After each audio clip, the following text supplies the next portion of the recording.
Time now for Countywide, a special presentation of Yavapai Broadcasting News. Join News Director Paul David and News Editor Philip Catafamo as they talk with our community's leaders, newsmakers, and people in the know. You'll hear about the hot topics in Yavapai County that affect all our lives. And now here's today's Countywide. Welcome to Countywide. I'm Paul David. As always, it is great to have you in studio with us today. We're going to sit down and get an update on Sedona's Master Transportation Plan, the SIM.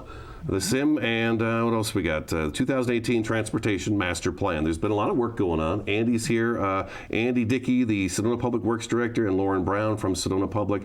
She's the Communications and Public Relations Manager. That's right. That's right. That is correct. All right. So we did this, when was you? You were here just before it started last year, or as it was getting ready to. Yeah, I want to say it was like around June, somewhere in there. So we're almost a full year around, and things have come along nicely. Should we back up a little bit and just talk about the 2018 Transportation Master Plan in general? Sure. Okay. So give us a rundown on that again. Well, what we did in 2018 is we completed our Transportation Master Plan update. And what that did is it set 12 strategies for reducing congestion and improving traffic. So out of those 12 strategies, some of the things we've talked about in the past were what we call Sedona in Motion, or SIM-1. That's the Uptown Roadway Improvements Project. So that's currently underway. The majority of those 12 strategies, we have various projects going on currently, and they're in different stages of development. Another thing that we're going to be talking about today is SIM-11. That's our bike and ped strategy, which we have about 12 projects underway currently. So there's a whole bunch of this stuff going on all over the city. See, I was thinking it was just the Uptown Sedona project, and that's the one that's going on, and that's probably the one that most people notice is Uptown Sedona. But that's not the case. There's little things going on all over the city right now. Yeah, and we have lots of things in design. So we do things in fiscal years, which our fiscal year starts in July 1st, and so we'll do the design and then we'll pop on the construction, and then all of a sudden it'll feel like there's construction everywhere. But yeah, we've got lots of things in the hopper. Because I've driven through Sedona a few times now, and I don't see construction all over the place. I just see Uptown Sedona. Should we start there? Sure. Should we start there? Because I'm sure that's the one everyone wants to say, when is it going to be done? And I actually had to look back to see, okay, what is Uptown Sedona? It's not far down the road right now. No. Right. Yeah, we're moving along pretty quick right now. We're looking to have the majority of the main disruptive work complete by mid-March. The full completion is scheduled to be done by the end of June, so by the end of our fiscal year.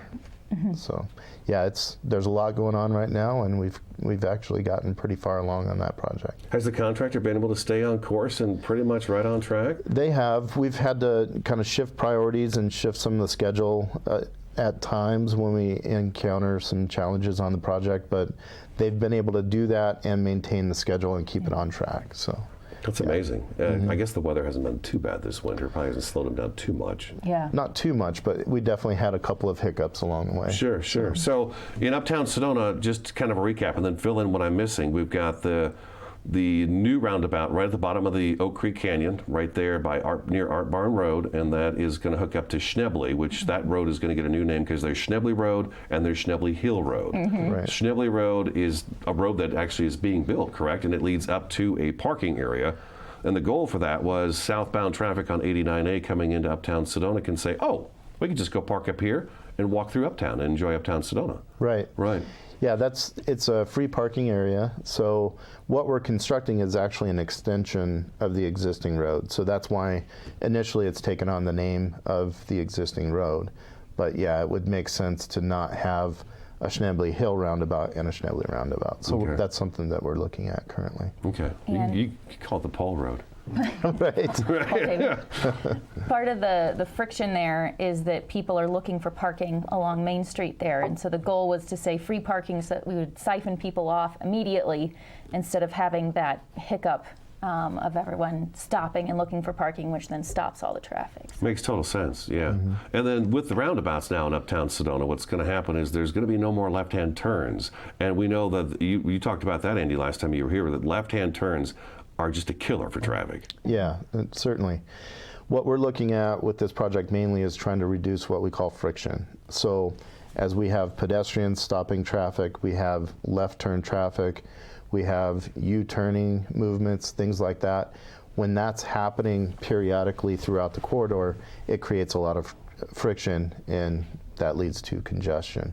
So what we've done with the project is limit those U-turning movements and left turns to the roundabouts to make it more efficient. Pretty nice. And then when I lived in Sedona and worked in uptown Sedona, the one thing I remember having to get through were all the pedestrians. Right. Darting like chickens across the road. You know, you'd have to stop numerous times. And this was back when uptown Sedona was not nearly as busy as it is today. I mean, the place is just jam-packed. Right. So there's a 4-foot median, 4-foot high median that's going to go all the way down, and there's going to be 2 southbound lanes, correct? Right. So people coming out of Oak Creek Canyon got 2 lanes to kind of get them through, and then you got 1 northbound lane. Right. And then you got that raised median to keep people from going back and forth. We're still going to have the crosswalks. I mean, the pedestrians still have to get from one side to the other, right? Yeah. Correct. Yeah. So how many crosswalks do we have? We'll have 4. Yeah, that sounds right. 4. 4? Okay. Yep. And then how do we keep, are those going to be with people? Because I know this week, I believe it's this next weekend, your traffic control helpers will be out there kind of guiding people through everything. That's right. Is that going to be people standing there helping people cross the road, or is it going to be just a simple thing where they push a button and wait for the light to change? Initially, we'll continue with what we call our TCA program, which is our traffic control assistants. And those are the folks that stand at the crosswalks, and they platoon actually the pedestrian traffic so that we make that interaction more efficient. Okay, all right. And that's worked in the past. It has been anyways. It's still, there's just so much traffic through uptown. Right. I mean, you can only do so much. Yeah. Yeah, okay. Yeah, and the goal is to see how efficient and effective the whole strategy is, and then decide if we want to do pedestrian bridges. That's kind of a bigger deal, and it has positives and negatives to it. And so before we take on that politically and financially, we want to make sure that things are working the way we think they're going to work. Yeah, anything you want to put up in the sky is kind of detrimental to Sedona because it blocks the view, of course. That's right. Do we know, once this is all done, do we know how long we're going to go ahead and watch it and see how it plays out, and then decide from there how much time, a year, 2 years? That's a good question. Yeah, I think over the next couple of years, we'll definitely be observing and just kind of analyzing, Right. How our TCA program works with the new improvements. At the same time, I think we're going to be looking for new technologies. Currently, we have at mid-block a traffic signal that controls that crossing, and really during high congestion events, we still have to have our TCAs at that location. So currently, the technology doesn't really allow us to not have people standing at the crosswalk. If in the future there's something that develops and is more effective at getting compliance at those crossings, then we'll certainly be looking for that. Okay. Yeah. And right now at the project, I think I wrote an update yesterday because you guys sent me that thing, the update on Uptown Sedona specifically. And I noticed when projects are getting closer to being done, it's like, ooh, there's some closures going on this Wednesday and Thursday in Uptown Sedona on Jordan Road, detours in place and all that good stuff. But it just shows, I think, that they're really knocking it out, aren't they? They're really close. Oh yeah, our real focus right now is, as I mentioned before, trying to get that most disruptive work complete before mid-March, which is our busy season of the springtime. So yeah, we're really focused on trying to get that done now. Okay, all right. The website is sedonaaz.gov, sedonaaz.gov. Sedona Public Works Director Andy Dickey in studio, also Sedona Communications and Public Relations Manager Lauren Brown. Stick around, Countywide back in just a couple minutes.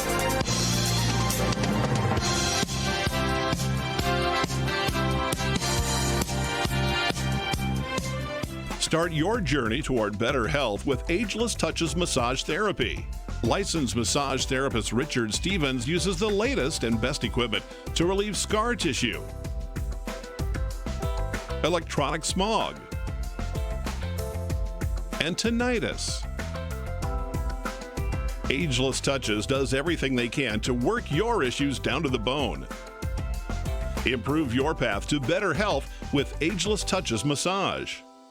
Award-winning Soundbites Grill is an entertainment restaurant located in Uptown Sedona at the Hyatt Pinion Point Resort. Open for lunch and dinner, featuring fresh fish, all-natural hand-cut beef, even a full vegan menu.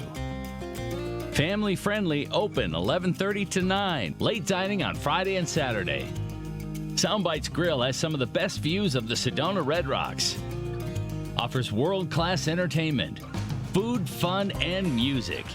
Hi, this is Lori and Melissa from Sedona Soul Spaces. We are the premier source for all your interior design, decorating, and staging needs. Every day people ask, why didn't I call you sooner? Let us use our passion, creativity, and experience to make your life easier. Don't make costly mistakes. Call us and we will help save you time and money. We offer full-service interior design, custom furnishings, complete home staging, turnkey vacation home packages. Sedona Soul Spaces, creating extraordinary spaces that delight your soul. So, I just moved in with this family, and it's embarrassing. The little one, he likes to go outside and crawl around in the giant litter box. I don't know what he's doing. I mean, I was born and I knew how to use the litter box. Look at that! That's disgusting! Oh, poop already! You're making me nervous. Oh, okay, I can't look at this anymore. I really hope he grows out of this, for his sake.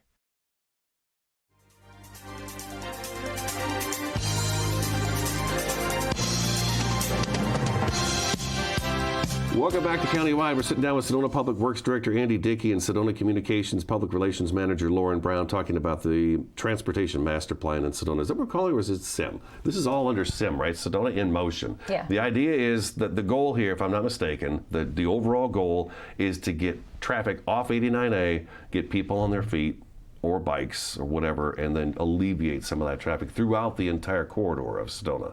This is we just talked about one piece of Sedona's corridor, that's Uptown Sedona. So you mentioned there's 12 different projects going on.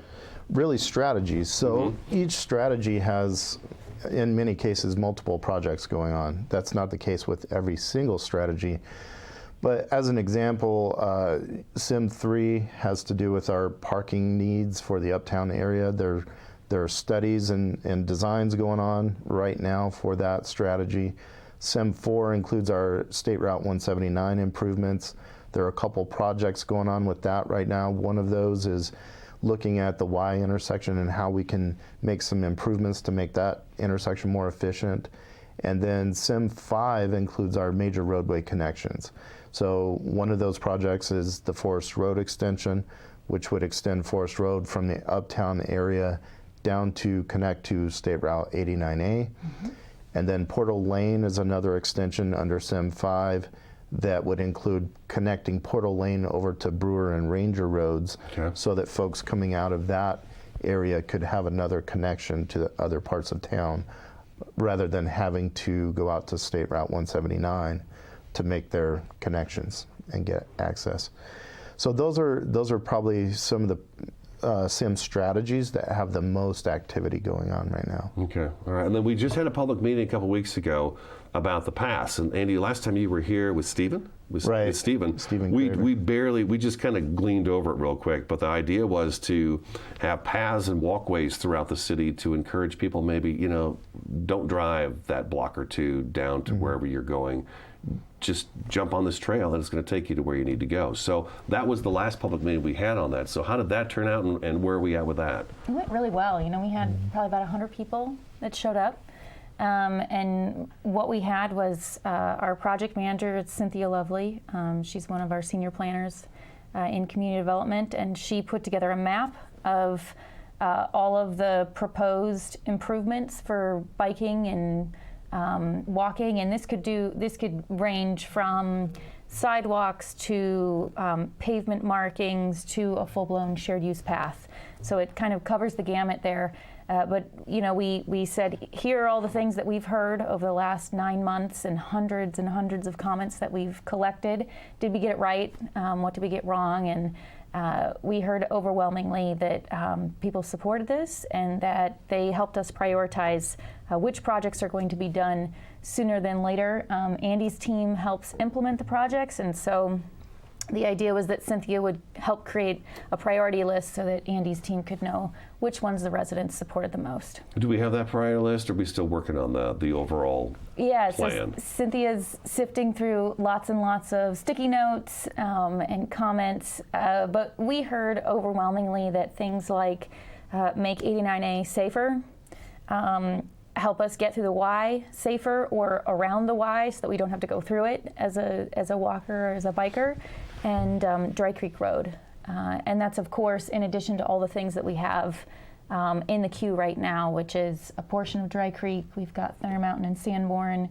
We've got Soldiers Pass. We've got Chapel. Mm-hmm. So we've got lots of projects in the works right now. It's across the city too, because at first I thought, okay, this sounds something more like West Sedona for the residents that are pretty much full time. Right. West Sedona always comes off to me as being kind of that, we're from Sedona, this is where we live, and this is where we shop, and then uptown Sedona, but we don't want that to be the case. We want Sedona to be Sedona altogether and go where you want to in there. Yeah, in fact, we heard that it would help people feel have more of a community feeling if they could get from uptown to West Sedona easier, if they could get from 179 to West Sedona, and making that a more enjoyable experience than it is now, which is that you're elbowing cars as you're trying to make your way through. Right. So okay. Before we started the show, Andy was mentioning that there is a shared use path. That's right. It's not marked. It's on Highway 179, but we don't think people really know that it's there or how to use it or what it's for. But a shared use path is what? It's really it's the new term for a multimodal path. So really what that means is that you're sharing uses across that path. So for those multimodal aspects, you're talking about bicycles, pedestrians, hikers, dog walkers, there's so many different uses. You might even have skateboarders and folks like that. And there's a whole set of regulations that you build these paths to so that you can accommodate essentially two-way traffic across these paths. Okay, all right. And those are what we're looking at. Those are the kinds of paths Sedona wants to put in because it's multimodal. So it encourages more and more different kind of people to get out and not basically be on the highway. Yeah, and part of Andy's effort is doing an education and signage campaign around it so that no longer can we say no one knows about 179, which I didn't even, which is interesting. And now I use it all the time. It's wonderful. And so, there's one part of building it, and then the second is making sure that the rules are followed, everybody knows where it is and how to use it. So what's the next step on the whole path? Well, it's called Go Sedona. Is it Go Sedona? That's right. That's the path part. So Go Sedona. Where are we at with that, and what's going to take place next? So we had our big public meeting where we kind of put a draft of the improvements out. Cynthia's sifting through all of that, and then she'll come up with a draft of the whole master plan, which will outline what types of paths will be put where, including sidewalks and just simple pavement markings. And then that will go to City Council, in which we'll see if they approve it. And then after that, it will become a document that all of us at City Hall will use and hopefully over the next 10 years be able to complete. Wow. Okay. All right. Let's take our second break. Sedona Public Works Director Andy Dickey in studio today. Also Sedona Communications and Public Relations Manager Lauren Brown. The website is sedonaaz.gov. Sedonaaz.gov. Countywide back in just a couple minutes.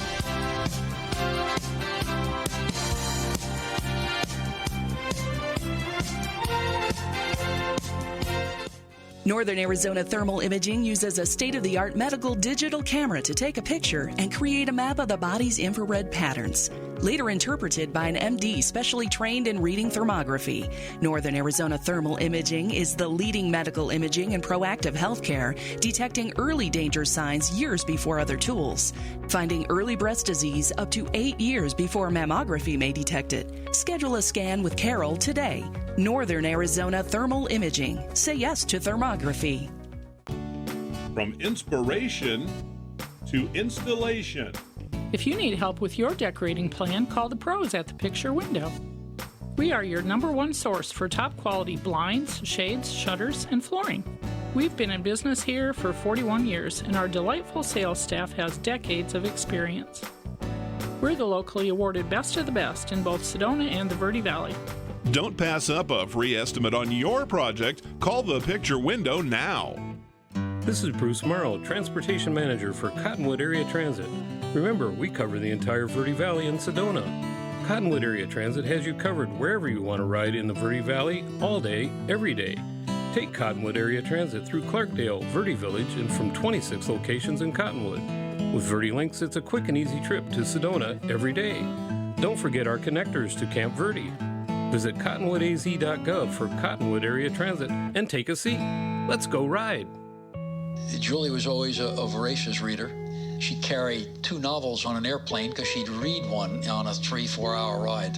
And at some point, I began to notice that she would read a page and couldn't remember what she had just read, and she'd have to go back and read it again. I don't remember much these days after I read, but less does for me, and I love it.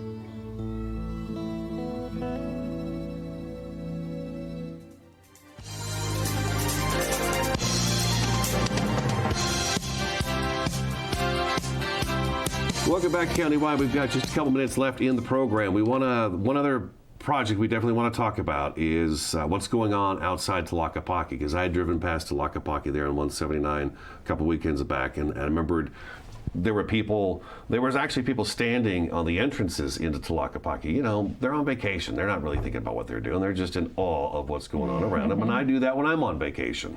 My wife's always having this, hey, move. But having people, again, crossing the highway and darting back and forth, it just makes all the friction that you talked about earlier, Andy. So what's going on at Tlaquepaque? Yeah, so actually 2 of the strategies that I talked about earlier, SIM 4 and SIM 5, will have components and projects that address this issue.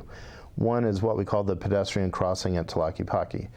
What this will include is a new walkway that will go down underneath the existing bridge and connect to each side of the roadway.